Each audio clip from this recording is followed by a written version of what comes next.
वहीं अब लोक बंधु अस्पताल में जनरल ओपीडी सामान्य रूप से शुरू हो चुकी है। अस्पताल में आग लगने की घटना से 3 वार्ड प्रभावित हुए थे, जिसमें आईसीयू भी शामिल था। वहीं इसको लेकर लोक बंधु अस्पताल संगीता गुप्ता ने बताया कि सुचारू रूप से ओपीडी की व्यवस्था चल रही है। सभी चैम्बर में डॉक्टर बैठे हुए हैं। उन्होंने कहा कि कुछ जांच ऊपर के फ्लोर पर होगी, फिलहाल वो फ्लोर अभी बंद है। हमने पूरी ओपीडी नॉर्मल रूप से सामान्य रूप से शुरू करा दी है और आप ये देख ही रहे हैं कि मरीजों को सामान्य रूप से इलाज हमारे डॉक्टर्स द्वारा दिया जा रहा है। सभी चैम्बर्स के अंदर डॉक्टर्स बैठे हुए हैं और सुचारू रूप से व्यवस्था चल रही है। जांचों के लिए अभी हम थोड़ा समय ले रहे हैं क्योंकि हमारी कुछ जांचें ऊपर के फ्लोर पर होंगी जो अभी बंद हैं। उसके लिए कोशिश की जा रही है। अभी सब कुछ देखकर ठीक से जब सुरक्षित समझा जाएगा तब हम इंडोर शुरू करेंगे।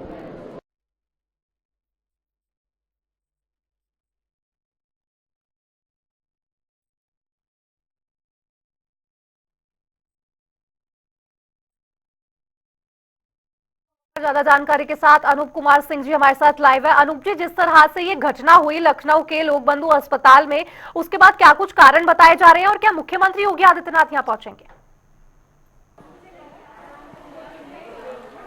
देखिए, मुख्यमंत्री योगी आदित्यनाथ का आने का जो पहले सूचना मिली थी, लेकिन अभी जानकारी मिली है कि मुख्यमंत्री योगी आदित्यनाथ यहां सिविल अस्पताल नहीं पहुंचेंगे क्योंकि उनका 2 जिलों में दौरा है। इस वजह से व्यस्तता के कारण यहां पर नहीं आ पाएंगे। दूसरा सवाल, जिस तरीके से लोक बंधु अस्पताल में आग लगी, हालांकि तमाम अफरा तफरी उस वक्त मच गई थी। तमाम जो लोग थे, स्वास्थ्य विभाग के जो अधिकारी थे, जिला प्रशासन था और खुद मुख्यमंत्री योगी आदित्यनाथ उसकी मॉनिटरिंग कर रहे थे, उसका संज्ञान लिया और पल पल का अपडेट ले रहे थे। डिप्टी सीएम ब्रजेश पाठक भी वहां पर सरकार की तरफ से पहुंचे थे, वहां पर व्यवस्थाओं को देखने के लिए और खुद मौके पर मोर्चा संभाला। हम इस वक्त सिविल अस्पताल में हैं क्योंकि जब उस समय अफरा तफरी बची, तमाम जो वार्ड थे उसमें जब आग लगी तो उनके जो मरीज थे उनको निकाला गया। वहां से निकालने के बाद अस्पतालों में शिफ्ट किया गया। मेडिकल जो स्टाफ है वो लगातार इनका वाच कर रहा है, इनका इलाज चल रहा है। दूसरा, यहाँ पर 13 मरीज यहाँ पर एडमिट हुए हैं जो लोक बंधु से यहाँ शिफ्ट किए गए थे। बलरामपुर अस्पताल में भी तमाम जो मरीज हैं उनको वहां शिफ्ट किया गया था। आग कैसे लगी, किस तरीके से लगी, हमारे साथ एक चश्मदीद है वहां के जो लोक बंधु अस्पताल में ही काम करते हैं और उस फायर विभाग में ही काम करते हैं। वो लोगों को बचाते, पेशेंट को निकालते समय उनको चोटें भी आई हैं। देख सकते हैं किस तरीके से इनको चोटें आई। यहाँ पर करीब ऐसे 3 लोग ऐसे हैं जो लोक बंधु अस्पताल में काम करते हैं। उस समय चोट लगी थी। कैसे चोट लगी और सबसे पहले बताइए आग का कारण क्या था, कैसे आग लग गई थी वहां पर? शॉर्ट सर्किट की वजह से आग लगी थी। एसी के शॉर्ट सर्किट में, मतलब एसी के तार में शॉर्ट सर्किट हुआ था जिसकी वजह से आग लग गई थी वहाँ पे। वहाँ क्योंकि गत्ते वत्ते रखे थे, चिंगारी लगी तो वहाँ आग लग गई ज़्यादा तेज़। तो वहाँ पे बुझाने की कोशिश किया गया लेकिन बुझी नहीं। फिर फायर टीम को फ़ोन किया गया। फिर हम लोग ने पेशेंट को बाहर निकालना स्टार्ट कर दिया कि पेशेंट जो मेन है कि वहाँ धुआं के कारण जो बीमार ज़्यादा पड़ जाएगा, तो इसलिए हम लोग पेशेंट को पहले आईसीयू से और इमरजेंसी से, मेडिसिन वार्ड से, सब कहीं से निकाला। तो हम लोग पेशेंट को निकालते फिर तब तक फायर ब्रिगेड आ गई, तब बुझाना स्टार्ट किया। तो उसकी वजह से हम लोग को भी चोट जो लगी हैं तो लगी हैं, उसके कोई अफसोस नहीं, लेकिन पेशेंट ठीक है, बस वो बहुत है।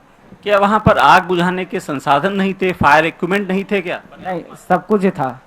हम लोग इतनी बड़ी आग कैसे फैल गई, क्योंकि जिस तरीके से विजुअल हैं काफी भयावह हैं वहां के। वहाँ तो मतलब मेडिसिन वो रखे तो डिब्बे रखे थे ना, गत्ते, और साथ साथ पीवीसी रखी हुई थी, कंप्यूटर मॉनिटर ये सब रखा हुआ था सामान। तो वहाँ उसमें जो लगी तो एकदम से ही लगी, अचानक से लग गई। और उसमें ज़्यादा तेज़ जब भगक उठी तो वहाँ कुछ जा ही नहीं पा रहा है, तो कौन बुझा पाएगा। हम लोग ने कोशिश किया, तो हम लोग ने जब तक कोशिश किया गया नहीं बुझी, फिर फायर टीम आई तब बुझाने की स्टार्टिंग किया उन्होंने। जब वो उन्होंने बुझाया मतलब बुझा लिया, उन्होंने ही बुझाया, हम लोग ने मिलके साथ में सब लोग ने बुझाया कैसे न कैसे। काफी धुआं भर गया था। वहां के मरीजों को कैसे शिफ्ट किया गया, वहां पर कैसे, किस तरीके से, कितने लोग लगाए गए थे? मरीजों को तो पहले ही हम लोग ने सेकंड फ्लोर से निकाल चुके थे। फर्स्ट फ्लोर और नीचे ग्राउंड फ्लोर के रह गए थे, तो वो धीरे धीरे उनको बोल दिया गया था कि जल्दी जल्दी निकलें यहाँ से बाहर। तो वो लोग भी अपना निकल रहे थे और 1-2 स्टाफ अपने परमानेंट उनको देख रखे थे कि आप जल्दी निकालिए उनको, वहाँ से बाहर निकालिए, क्योंकि धुएं से ज़्यादा दिक्कत होगी उनको। तो ये समझिए कि हालांकि मरीज इस समय खतरे के बाहर हैं, सभी का इलाज चल रहा है यहाँ पर सिविल अस्पताल में। कुछ तस्वीरें और दिखाने की कोशिश करूंगा। यहाँ पर 13 मरीज यहाँ पर शिफ्ट हुए थे, 13 मरीजों का इलाज चल रहा है यहाँ पर। जिस तरीके से लगातार स्वास्थ्य विभाग, स्वास्थ्य जो कर्मी है यहाँ पर मॉनिटरिंग कर रहे हैं। यहाँ पर अभी सीएमओ एनबी सिंह भी यहाँ पर पहुंचे थे, जो मरीजों का हाल जाना। यहाँ पर डीजी हेल्थ भी सुनील पहुंचे थे यहाँ पर।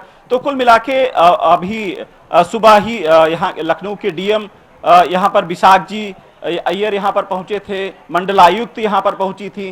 कुल मिला के सभी अधिकारियों का लगातार दौरा यहाँ पर चल रहा है। ये कैसे आग लगी थी, आप किस हाल, अब तब स्वास्थ्य अच्छा है आपका? जी अब थोड़ा सही है। कल किस कैसी हालात में आपको लाया गया यहाँ पर, किस तरीके से वहाँ पर आग लगी थी? अरे मैं लोक बंधु में स्टाफ ही हूँ, फायर सेफ्टी टीम से। तो आग बुझाने और लोगों को बाहर निकालने के में जो है धुआं भर गया अंदर। तो इस वजह से जो है पहले हमारा लोक बंधु में ट्रीटमेंट हुआ, फिर वहाँ से जो है यहाँ मुझे सिविल भेजा गया। अब आप ठीक हैं? हाँ अब कल से थोड़ा मैं ठीक हूँ। किस तरह, क्यों आग, कैसे आग लगी, आग लगने के कारण क्या रहे, आपको जान पाए वहाँ पर? आग लगने का संभावित कारण जो है शॉर्ट सर्किट है, बाकी कहाँ नहीं जा सकता क्या है। और आग जो है स्टोर में लगी थी और उसमें सामान रखा हुआ था बहुत सारा। तो उसे जो है हमारे यहाँ फायर लोक बंधु में जो फायर के इक्विपमेंट है उनसे बुझाया गया, बुझाने की कोशिश करी गई, लेकिन इसी दौरान आग जो है बहुत ज़्यादा बढ़ गई और जिसकी वजह से धुआं जो है पूरे भर में फैल गया। कुछ नज़र आना बंद हो गया। तो आप समझिए कि ये चश्मदीद हैं और उसी लोक बंधु अस्पताल में काम भी करते हैं। जिस वक्त आग लगी, इनका कहना शॉर्ट सर्किट से आग लगी, और आग लगी जहां पर आग लगी थी वहां पर काफी सामान कबाड़ का रखा था, गांव गत्ते रखे थे। उस जो आग धीरे धीरे उन गत्तों में पकड़ लिया, उसके बाद आग ने भी अपना विकराल रूप धारण कर लिया। और यही वजह है कि तमाम वहां पर जो मरीज थे, तमाम वहां धुआं जब भर गया तो आमने सामने वहां दिखना भी बंद हो गया, जिसके सफोकेशन भी होने लगी। ये तमाम वहां के जो यहाँ पर कई स्टाफ भी यहाँ पर भर्ती हैं, उनको सांस लेने में भी दिक्कत हो रही थी, वो आन फान वहां पर निकाला गया। लेकिन इनकी बहादुरी मैं कहूंगा, क्योंकि उस आपत्ति स्थिति में अपनी जान के साथ साथ लोगों की जान बचाई, वहां की आग बुझी, कोई हताहत नहीं हुआ, वहां पर सभी को सकुशल निकाला गया। और सरकार की तरफ से भी, चाहे जिला प्रशासन की बात करें या फिर स्वास्थ्य विभाग की टीम की बात करें, लगातार वहां पर मॉनिटरिंग कर रही थी। अब यहाँ अस्पताल की बात देख लेते हैं, किस तरीके से व्यवस्थाएं हैं। ये पूरा आइसोलेशन वार्ड है, इसमें एक इक्विपमेंट लगा हुआ है। रियाज से कहूंगा कि दिखाएं इक्विपमेंट में कितनी तारीख का है, किस तरीके से लगाया गया था। ये सब जानना इसलिए बेहद जरूरी है क्योंकि जिस तरीके से वहां पर झांसी में घटना हुई थी, तमाम उसमें बच्चों की जान चली गई थी। ये 2004 का इसमें लिखा हुआ है, इसमें 2024 लिखा हुआ है, मतलब 2024 में इक्विपमेंट लगाया गया था। ये कुल मिला के अभी बहुत ज्यादा पुराना नहीं है, लेकिन अभी ये अपडेटेड है, डेट के अंदर है। यानी अस्पताल में जो इक्विपमेंट है वो लगे हुए हैं। झांसी के बाद कहीं न कहीं पा लिया गया है और तमाम अस्पतालों में भी पुख्ता इंतजाम है। और गनीमत की बात यह है कि कोई भी हताहत ज्यादातर नहीं हुआ। बहुत बहुत शुक्रिया आपका इस तमाम जानकारी पर अपडेट साझा करने के लिए। बड़ी खबर, बड़ी जानकारी आपको लगातार बता रहे थे। और इसके बाद लखनऊ के लोक बंधु अस्पताल में भी ओपीडी की जो सेवाएं हैं वो सामान्य रूप से शुरू कर दी गई हैं।